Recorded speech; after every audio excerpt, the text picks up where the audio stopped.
Hi guys, kumusta ang buhay natin dyan? Kumusta ang mga modules natin? Okay, sana nasa mabuti kayong kalagayan. Okay, so welcome sa natin sa week 3 ng Fundamentals of Markmanship. Okay, so gusto ko lang sabihin na ang pag-submit at saka pag-receive ng mga modules ay tuwing Thursday at Friday. Okay, so yung Monday to Wednesday naman ay oras din namin para makapaggawa ng presentation at saka yung makapag-record ng video na para sa inyo rin yan. Okay, ito yung tinatawag natin na supplement or supplemental videos. Okay, so yan. So ang pag-uusapan natin ngayon ay tungkol sa M16 series rifle o kaya yung tinatawag na M4 carbine. Okay? So, yan, we have the characteristics, capabilities, and features of and components of M16 series. Okay? So, ito yung tinatawag na shoulder or long firearm. Okay? Shoulder kasi bago natin pag pinutok natin ay kailangan na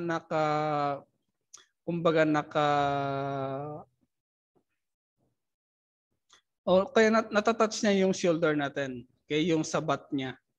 Okay, yan. So ano yung mga characteristic? Yan.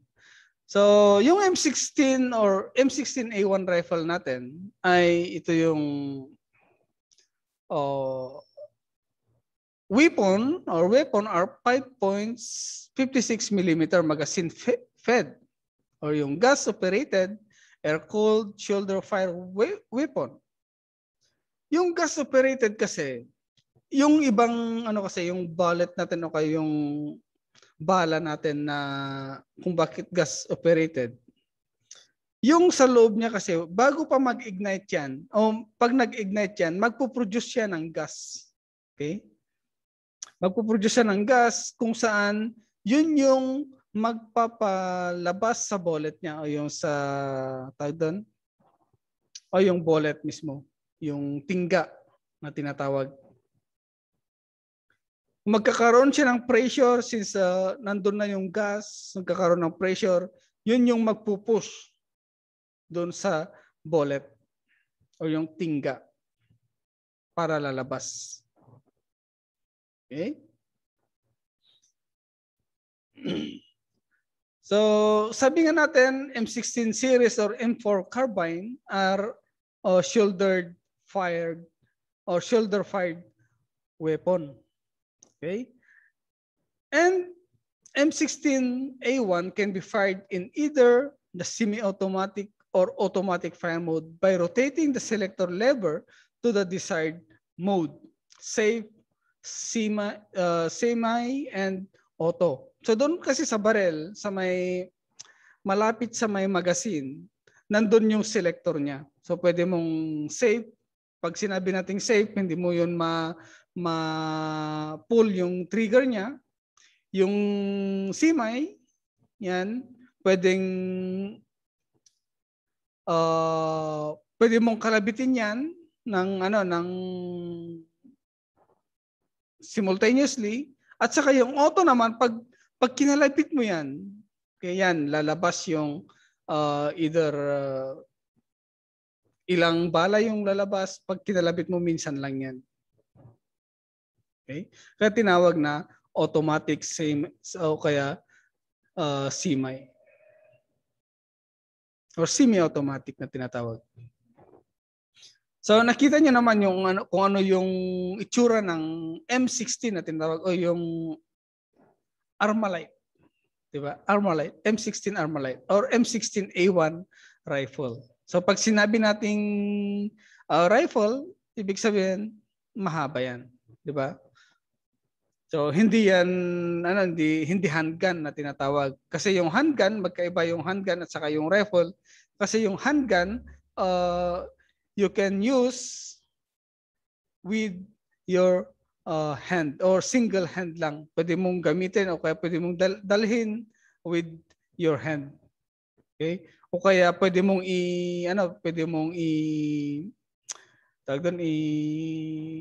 tago sa baywang. Yan. Yun yung mga shorthand firearm. Hindi kaya ng mga rifle na medyo mahaba yan. Depende sa sa measurement. Pero hindi mo pwedeng itago yan with your o kaya hindi mo pwedeng iputok yan sa isang kamay lang. Ito yung mga characteristic and capabilities and features of the M16 or the M16A1 rifle. Okay, we have the caliber, 5.56 mm, weight, pag yung may bala siya or loaded siya with magazine, yan, round magazine 30, approximately 7.06 pounds. And the length is with compensator 39 inches. Yan. And the mechanical features naman niya is yung rifling, RH 1/12 twist. Yan. Yung rifling niya yung sa may barrel. Yan. And firing characteristic with a muzzle velocity of 3,250 feet per second. Yan yung speed ng bala pag pinutok mo. You have the 3,250 FPS. Yung FPS at is feet per seconds. So imagine nyo yung per seconds lang yan, yung tinakbo niya within 1 second. And we have the chamber pressure.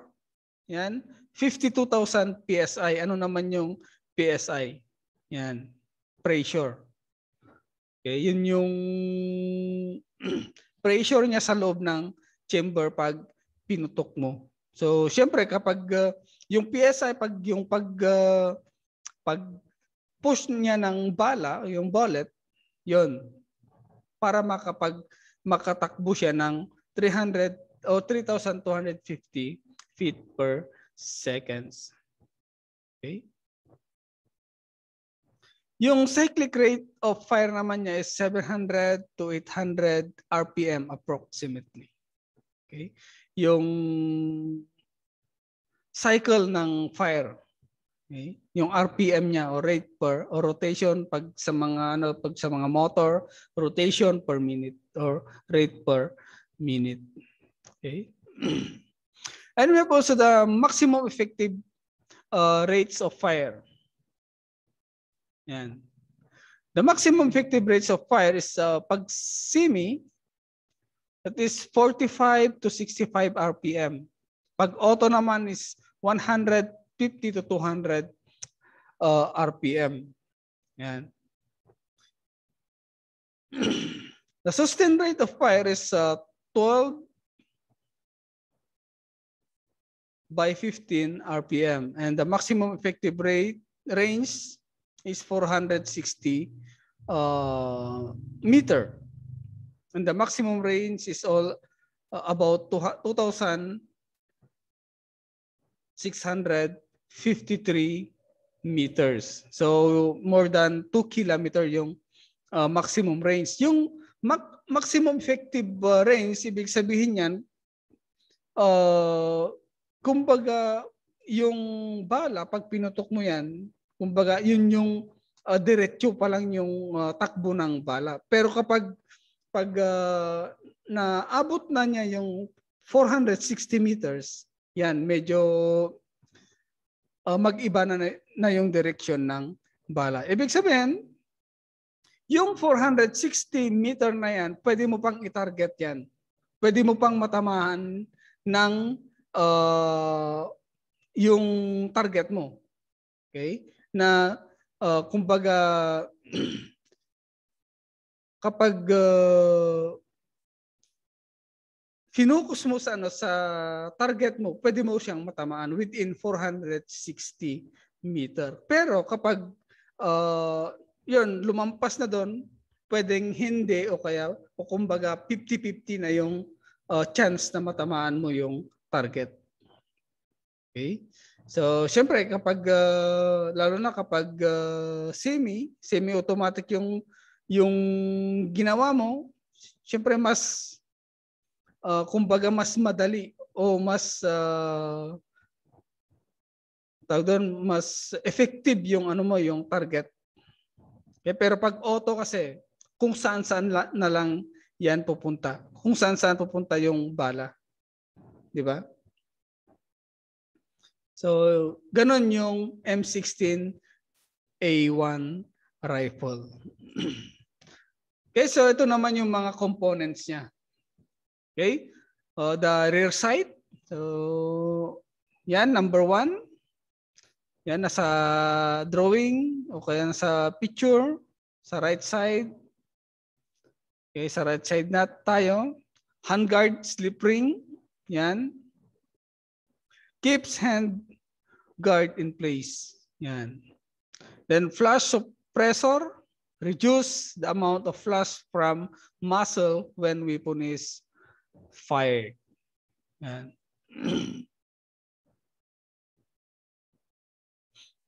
And ejector port cover. Yan, number 4. Kung saan lalabas yung shell kapag naiputok na siya. Protects upper receiver from foreign matter when weapon is not in use. Keep port cover closed when not in use. So, siyempre kapag hindi mo pinuputok yan, naka-close lang siya. Okay? Para maprotektaran yung barrel para sa mga foreign matter kung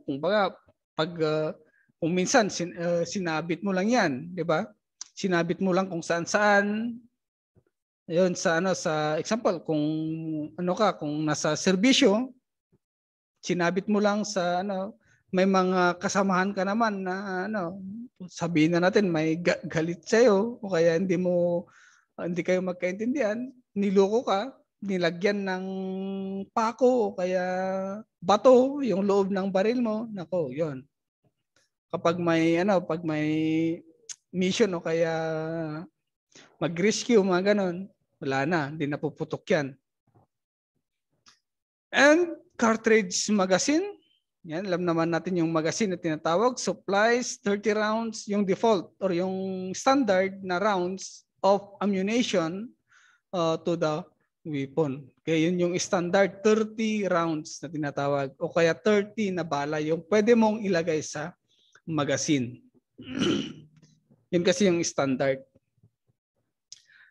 Magazine catch button, release cartridge magazine from weapon when push. Kung tanggalin mo yung magazine niya, okay? Pindot mo lang yung button, then kusa na nalalabas yung magazine. And lower receiver and extension assembly provides firing control for the weapon and provides storage for basic cleaning materials. So sa inyo number 7. Yan. So sa likod ng yan yung pinaglalagyan ng pwedeng rugs, yan pag lilinisan natin yung baril natin o kaya pupunasan, pwede mong paglagyan yan. And forward assist assembly ensures that bolt is fully forward and locked. Yan, number 8. So yun yung forward assist assembly for M16A1 only. So mamaya yung mga ibang type ng M16, we have M16A1, A2, A3, and A4 or the M4 carbine. So dito naman sa left side, meron tayong tinatawag na shoulder gun stock assembly. Yan, number 9. Yan, may number yung mga parts niya. So saan yung number 9? Yan, nandito pa rin siya sa right side. Okay, pero ito yung nasa parang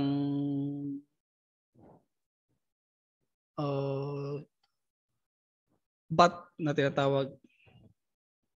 Stabilized rifle. Yan. Yun yung number 9. Or the shoulder gun stock assembly. So, in-stabilize niya yung rifle. And charging handle assembly or the cock weapon when preparing to fire or clearing weapon. Okay? Yan yung 10. Okay, ito yung kasaan na tinatawag. Pag naglo-load ka, hihilain mo lang yan yung charging handle assembly. Okay, hihilain mo lang yan, then maglo-load na siya ng bala. Okay, and with the front sight post, adjustable for elevation. Yan, kapag sinasight mo siya, okay, sasight mo siya sa target, yan pwede mong i-adjust. Okay, adjust for elevation. Depende kasi sa elevation ng target mo yan, kung nasa taas o kaya nasa baba. Okay, pwede mong i-adjust yan. Carrying handle assembly provides the means for hand carrying the rifle. Yan, yung nasa taas niya. Yan, kapag binitbit mo siya, yan, pwede mong hawakan yan.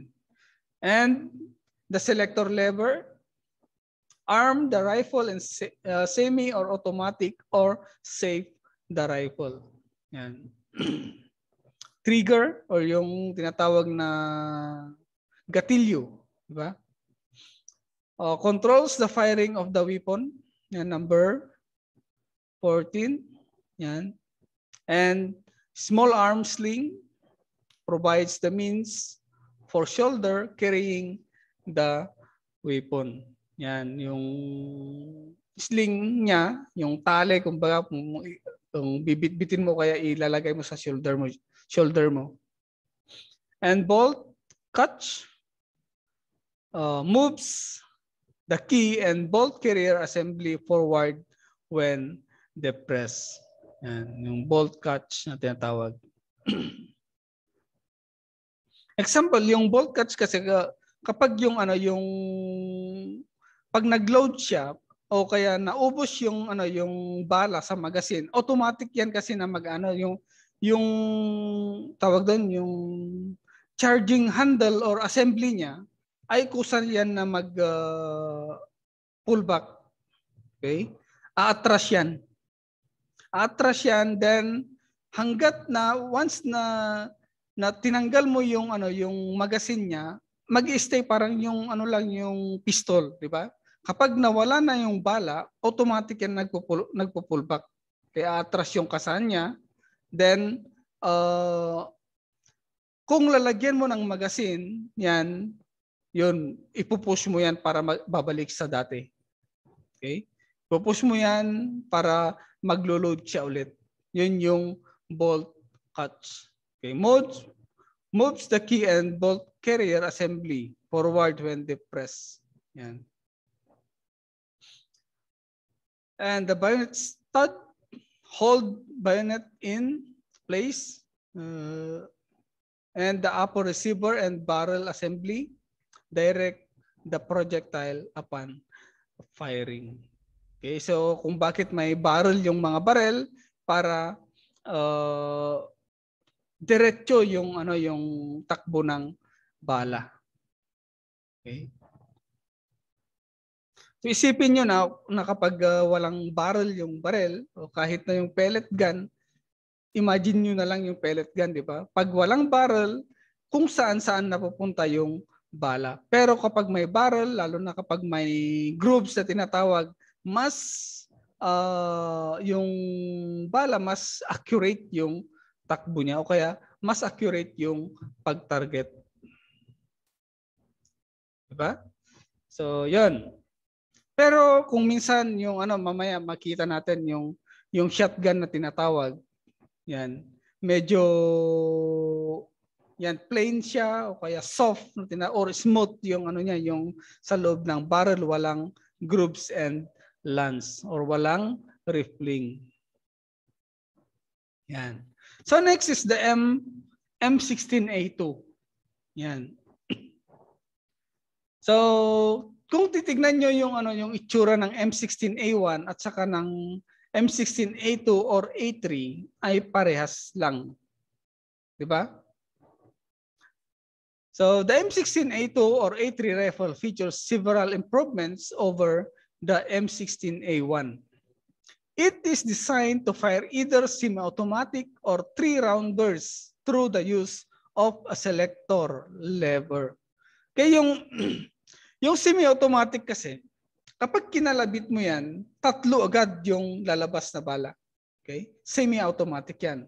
3 rounds burst through the use of a selector lever. Okay? Pag naka-semi na siya. The M16A3 has the same characteristic as the M16A2 with the exception of the selector lever.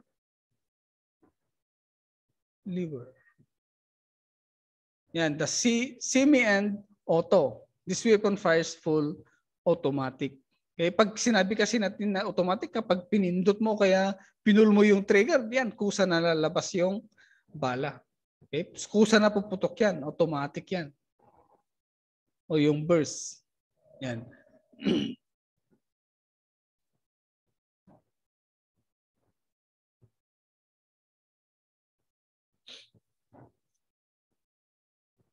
Okay, so ito yung characteristic niya, capabilities and features. So yung millimeter ay pareho rin ng A1. Yan. Caliber 5.56 millimeter. Yan. Anong caliber yan? Pag tinanong, anong caliber yan? 5.56 millimeter caliber. Yan. And weight, yan, pareho yung, ay magkaiba yung weight niya. Yan. Yung isa 7.06 pounds. Ito naman 8.79 pounds. Ibig sabihin, mas mabigat kahit na loaded siya. Okay? 30 rounds. Yan yung, 'di ba, yung standard na laman ng magazine ng M16 is 30 rounds.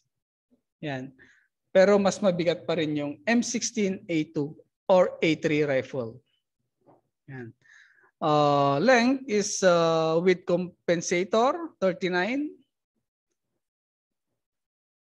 Yan, inches, and the mechanical features rifling RH 1/7 twist. Yan. So magkaiba yung rifling nila. And yung muzzle velocity, yung alam natin yung muzzle is yung dulo ng barrel, yun yung muzzle. Okay? Muzzle velocity is 3,100 feet per seconds. And yung PSI, chamber pressure, is the same as M16A1. And we have also the fire rate, 700 to 900 RPM approximate. And yan, parehas yung yung effective reach niya. Pag semi, 45 RPM, and burst or auto 90 RPM.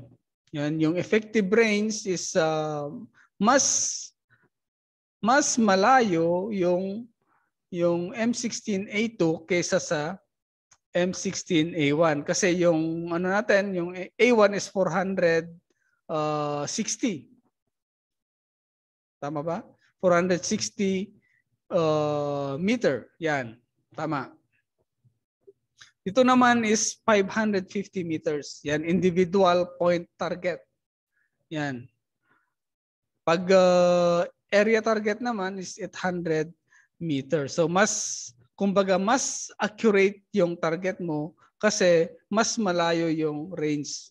Yan, effective range ng M16A2 kaysa sa M16A1. And the maximum range is the 3,600. Yan, mas malayo pa rin. Kumbaga yung isa is 2 kilometer, more than 2 kilometer. Ito naman ay 3.6 kilometer. Yan. And fire selector naman ng M16A2 is or A3 is semi or safe, semi, burst. Yan. And sa A3 naman, halos parehas sa M16A1 na safe, semi, and auto. Yan. Yun yung pagkakaiba nila. Characteristic, capabilities, and features. Yan. Ito naman yung itsura or yung parts ng M16A2 or A3 rifle. Yan.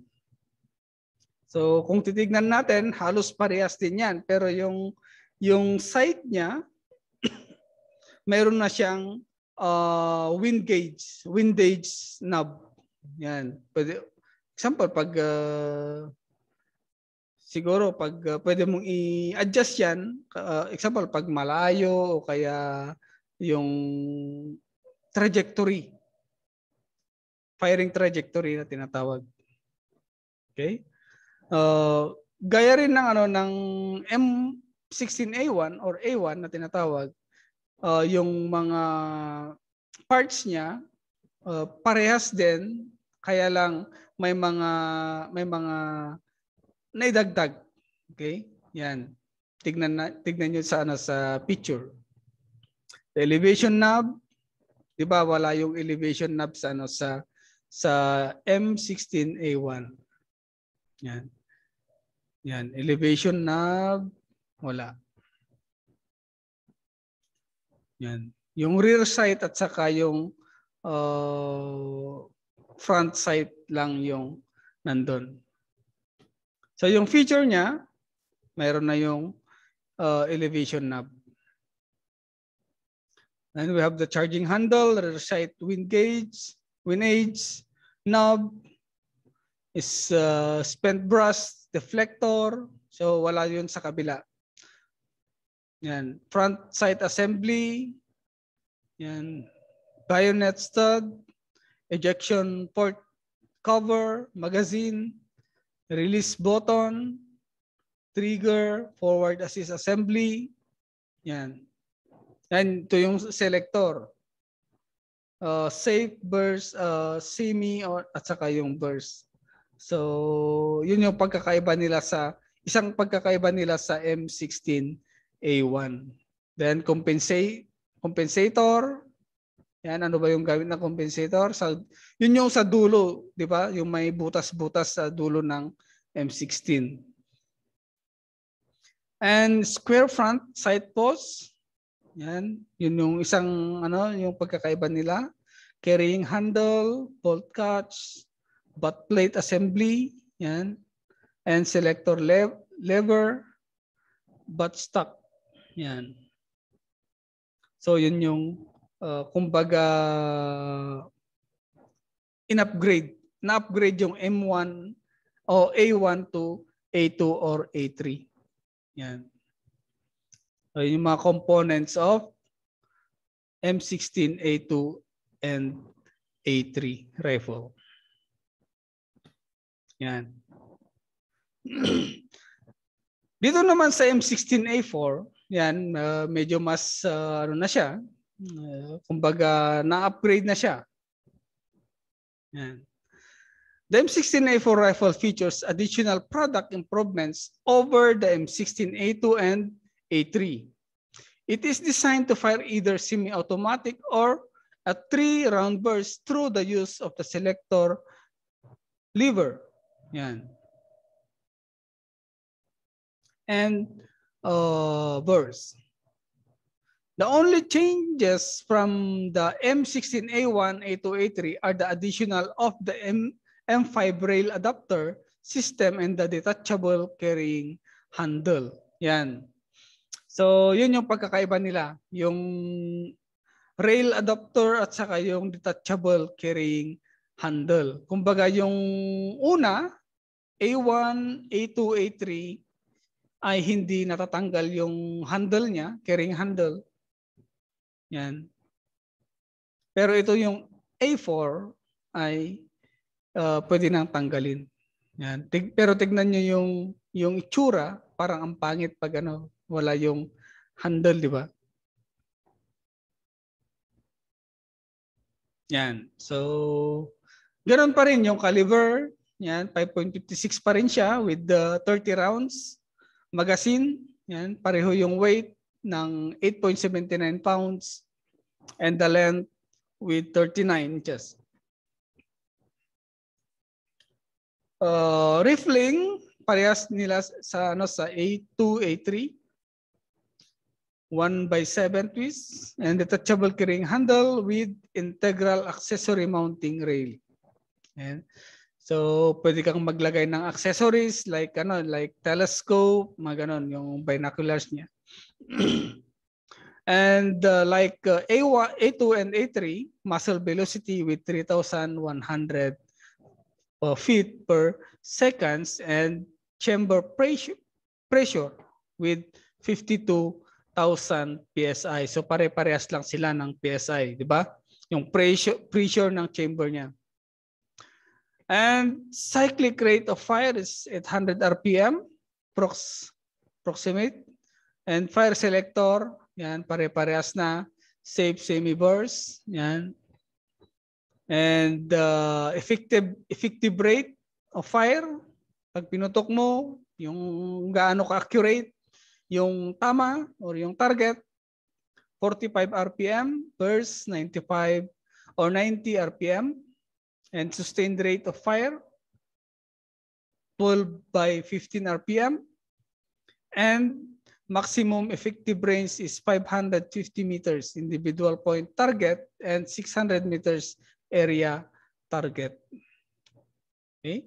So, and maximum range is 3,600 meters. Kasi pare-parehas lang naman yung bala, di ba? Sa M2, M3, or A2, A3, and A4, pare-parehas lang naman. Yung kahaba o kaya yung barrel niya pare-parehas din. Kasi ang pagkakaalam ko yung yung barrel, lalo na sa mga rifle o kaya yung mga long arm, kapag mahaba yung barrel o kaya mayroon siyang grooves, yun, mas yung distance ng na pwedeng maabot ng bullet ay mas malayo. Yan. Okay? So okay, yeah. Ito naman yung M4 carbine na tinatawag. Like M16 yan, pero iba kasi yung carbine. Yan. The M4 series carbine features several modifications that make it an ideal weapon for close combat operation. It is designed to fire either semi-automatic or a 3-round burst through the use of the selector lever. The M4A1 is fully automatic. The M4 series carbine buttstock has 4 positions. Yan, pwede mong pahabain o kaya paikliin yung buttstock niya, yung nasa likod niya. Okay? Close is 1/2 open, 3/4 open, and full open na tinatawag. Kapag hinila mo yon, pwedeng hahaba. The M4 carbine becomes the M4 MWS when the M4 rail adapter system is installed in it. Yan. So ito yung yung picture na nakita niyo diyan ay yung M4 or M4A1 carbine with standard handguard installed. So yung handguard na yan. Yan. And ito naman yung isa, yung M4 MWS, yon yung may yung may hawakan, kumbaga pwede mong lagyan. Yan yung So, ang alam ko yung mga issue ng mga ngayon, yung mga kapulisan natin is the M4A1. Okay, kumbaga maiksi lang siya. Hindi gaya ng yung mga sinaunang M16 natin, yung M16A1 to A4 na mahaba. Pero dito sa sa M4 carbine na to. So iba na yung kumbaga pag sinabi natin kasing carbine, yung mga M1, mga ganon, yung mga gamit ng mga US military. Di ba? Carbine, mga yan. So, ibig sabihin, pag sinabi kasi nating carbine ngayon, yan ay high power yan. Kumbaga, high power gun.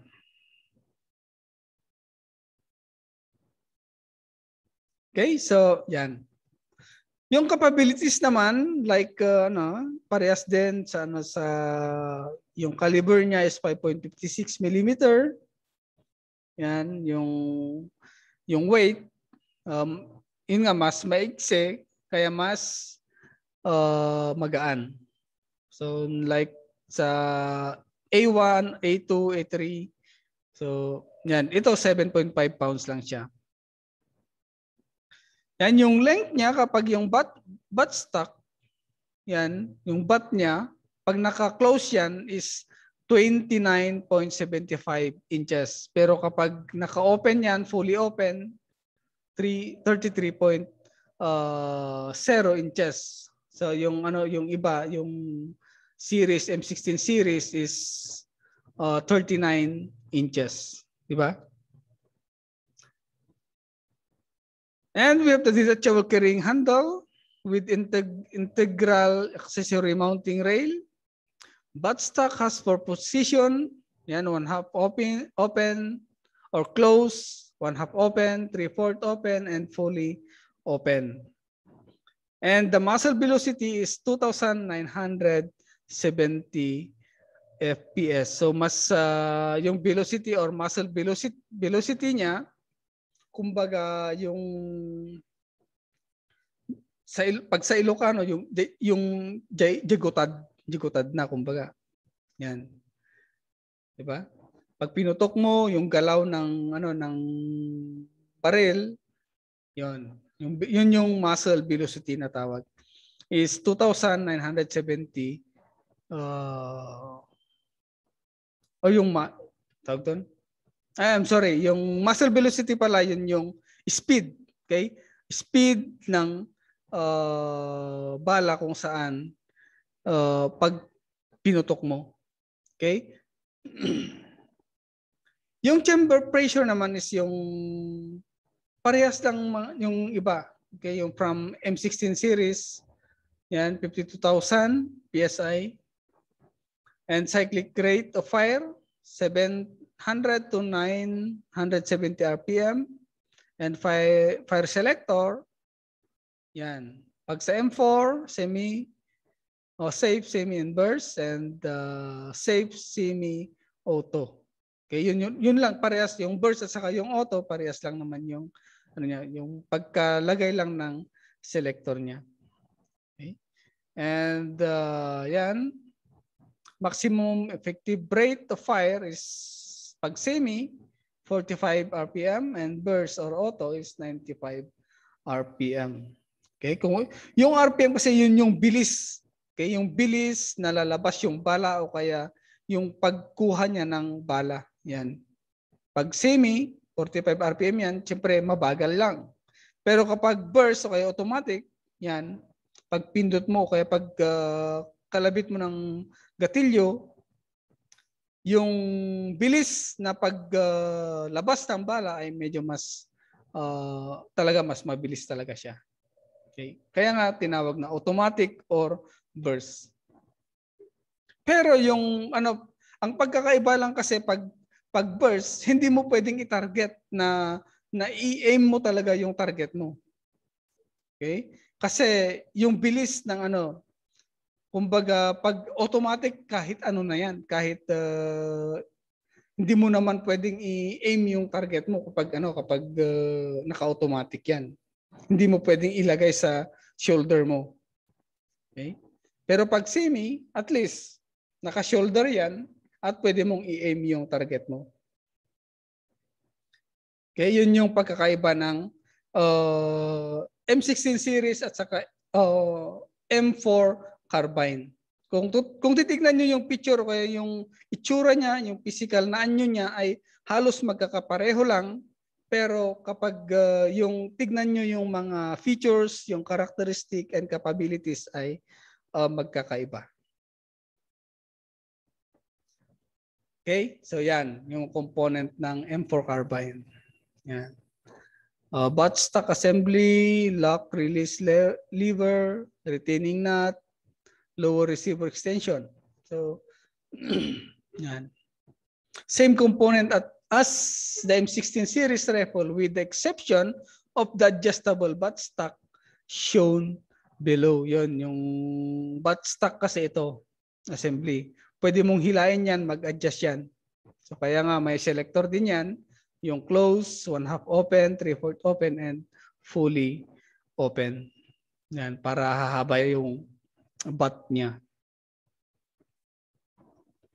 Yan. So, yun yung mga pagkakaiba ng natin, yung mga rifles na tinatawag. Rifle or shoulder firearm.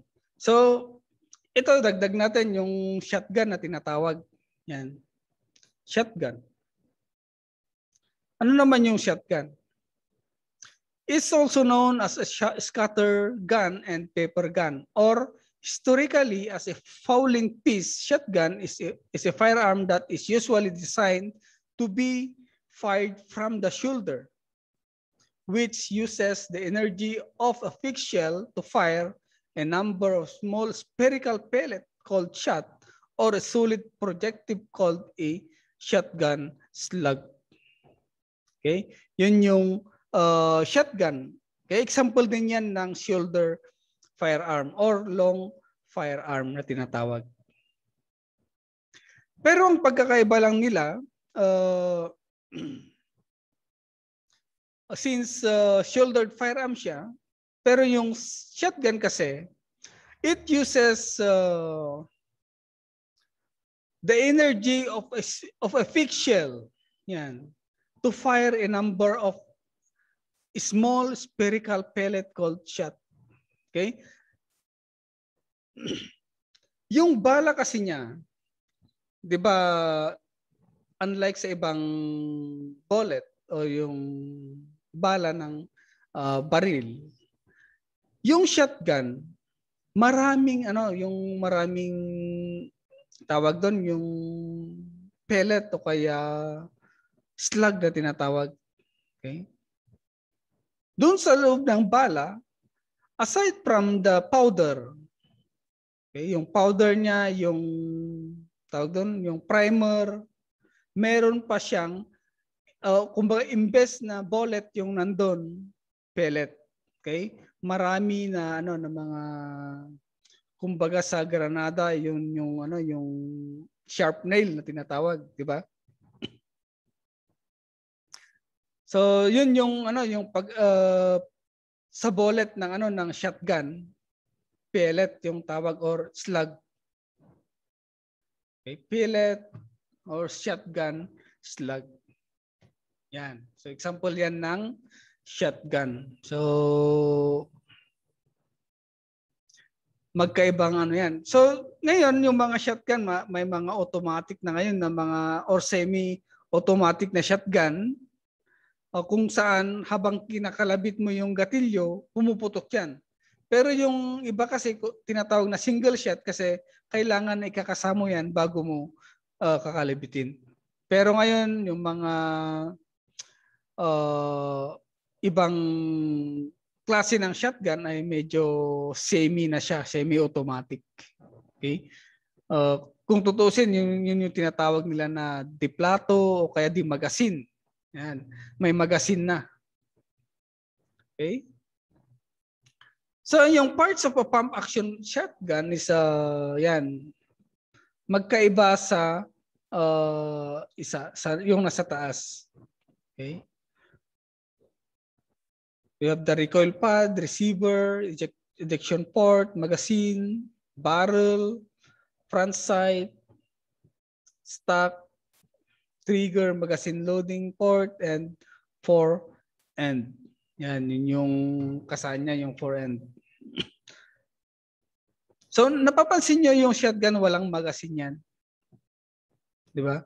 Walang magazine, pero pwede siyang mag-load ng bala hanggang 7 to 8 rounds. Yan. So saan na iloload yung bala? Dito sa may sa may magazine. Kumbaga, ito yung pinaka-magazine niya. Yan. Kumbaga tubular siya. Yan. Sa may forend. Kaya sa loob ng forend, yan yung pinaka-magazine niya. Okay? Unlike sa mga ibang long firearm na nakikita mo talaga yung magazine niya. Di ba?